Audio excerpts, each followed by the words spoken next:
Overload is something that a lot of people probably have heard or understand at some point, but I think it kind of goes to the wayside. So, to start off this discussion on overload, I want to pose a question for you. And that question simply being is, will a muscle become stronger if you lift the same weight? Or another way to look at this, will you become faster in your mile time if you just consistently every single day run the same mile? So if you're trying to run a 6-minute mile, but right now you can only do an 8-minute mile, if you just do an 8-minute mile every single day, will that ever get you closer to your 6-minute mile? No. Just like if you lift the same weight every single day, you will never get to that stronger weight. We need to overload. And this is simply being because your body has adapted to the demands you've put on it before. So more stress needs to be added to the body. And this can be done in a lot of different ways. So what I wanted to kind of introduce in this section is this idea of the FIT principle. So FIT is simply an acronym, and you can use this in your training program to kind of switch around different variables to make it more doable for yourself, make it more actionable, especially when you're in the gym and you're thinking on the fly, how can I make this a little bit more challenging? Because, as we just discussed, that challenge, that added stress is what gets you to be more fit in the long term. So the first part of FIT is frequency. This simply being is how often you are training. So usually we look at this as a term of days per week. So if you're trying to become a fitter version of yourself and you are only lifting 3 days per week, a really simple way to do this is, of course, adding another day per week. But in addition to that, you can also think about your day-to-day frequency.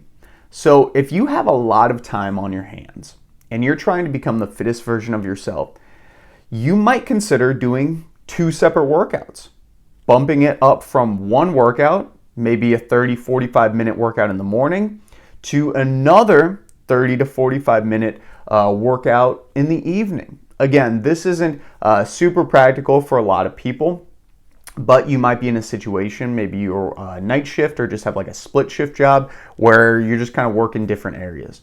Also too, if you are finding value from this and learning something new, please consider giving the video a like. Greatly appreciate it.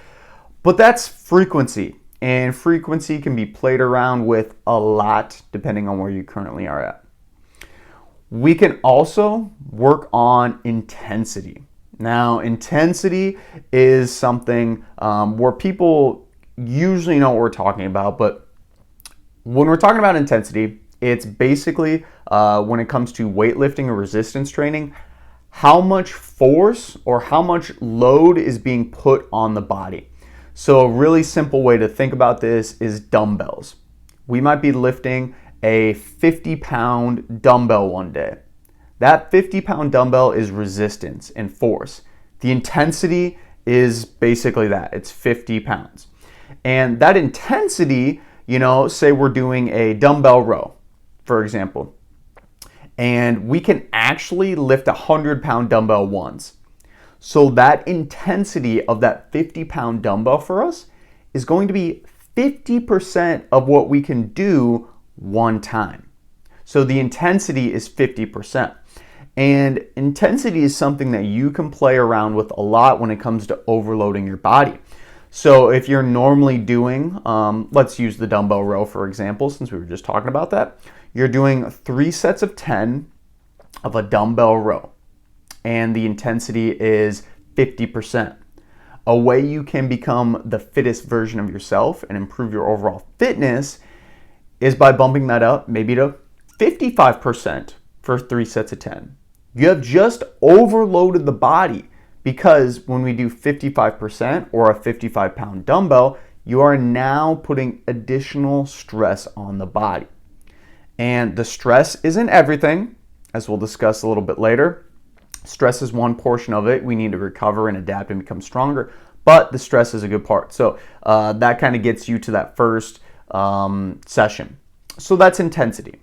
Intensity can also be kind of, when we're talking about cardiovascular endurance, how fast you are running a mile, or how fast you can bike an 800-meter sprint. The way you can look at that is obviously just doing it a little bit faster, so decreasing the overall amount of time. So your intensity, usually this would actually be speed, so I kind of apologize, we'll talk about time in a second, but usually it would be kind of miles per hour, which is kind of the same line of thinking for that. So speaking of time, let's talk about time. So one of the ways you can overload your body is by changing the overall frequency of time in your workout. So maybe you normally do a 30-minute workout and you have all your exercises written down, A, B, C, and you can do 10 minutes in one exercise, 10 minutes in another, and then 10 minutes in the last one. A way you can overload that is by cutting down your overall workout by 25 minutes and trying to do the same amount of work in that same time frame, or a different time frame, 25 minutes, right? So you're gonna have to split that up a lot differently, and you're gonna have to jam a lot more volume in that given time. When we're thinking about cardiovascular work, as I just kind of described, if you run a 6-minute mile, a way to overload that would of course be, with the time aspect of this, would be a 5-minute 30 mile. So you can also look at this as rest intervals too. So if normally you're resting 30 seconds between weight sets, you can bring that down to 15 seconds. That's a very short amount of time, but you will greatly overload the body because you're basically not giving yourself as much time to recover. So through adaptation, through recovery, you will get better at being able to handle that very shorter rest period. And then of course, a way we can also overload this is by type, and this is just introducing different types of exercises. So if we are normally doing like a goblet squat where we're holding something to our chest and squatting up and down, maybe we can try a barbell back squat someday.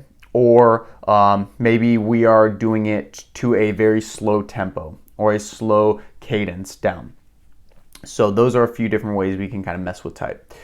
I also did want to kind of discuss this idea of overloading versus maxing out. So overloading is what we're trying to do. We're trying to do something usually sub-maximal because we want to build our max strength, our max capacity.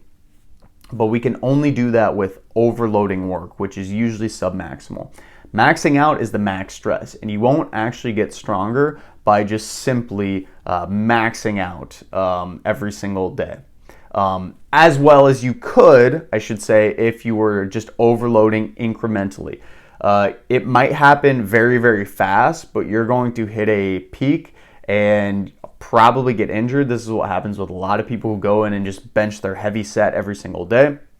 It's very hard to manage that volume. Your tissues don't have a lot of time to tolerate with it. So we need light additional stress. And I do want to remind you that this light additional stretch, as in overloading just a little bit, is still stress. And once we overload that stress to our body or apply that stress to our body, this is where we become better. So overload is super, super crucial for you.